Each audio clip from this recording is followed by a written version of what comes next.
ജീവിക്കുന്ന കാലത്തോളം ഒരാളുടെ മുന്നിലും കൈ നീട്ടാതെ അന്തസ്സോടെ ജീവിക്കാൻ ഏത് ദിക്റാണ് അല്ലെങ്കിൽ ഏത് ഇസ്മാണ് ചൊല്ലേണ്ടത് എന്ന് ചോദിക്കുന്ന ഒരുപാട് ആളുകളുണ്ട്.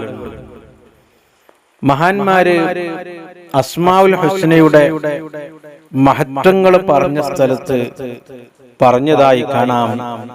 അന്നമൻ ഖാല കുല്ല യൗമിൻ ബഅദ സ്വലാത്തി സുബ്ഹി, ഒരാൾ സുബ്ഹി നിസ്കാരത്തിന്റെ ശേഷം ചൊല്ലിയാൽ യാ അസീസ്, അല്ലാഹുവിന്റെ അസ്മാഉൽ ഹുസ്നയിൽപ്പെട്ട ഏറ്റവും മഹത്തായ ഒരു ഇസ്മാണ് അസീസ് എന്ന ഇസ്മ.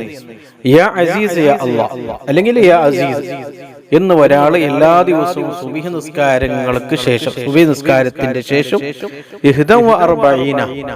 41 വട്ടം മുടങ്ങാതെ ജീവിതകാലം മുഴുവനും ചൊല്ലിയാൽ ഇസ്തഗ്നാനിൽ ഖൽഖ്, ജനങ്ങളിൽ അവനിക്ക് ഏറ്റവും വലിയ ഐശ്വര്യം നൽകും എന്ന് പറഞ്ഞാൽ അള്ളാഹു ജീവിക്കുന്ന കാലത്തോളം ജീവിക്കാൻ ആവശ്യമായ എല്ലാ സമ്പത്തും ഐശ്വര്യം നിഅമത്തും അള്ളാഹു നൽകിയവനെ അനുഗ്രഹിക്കും.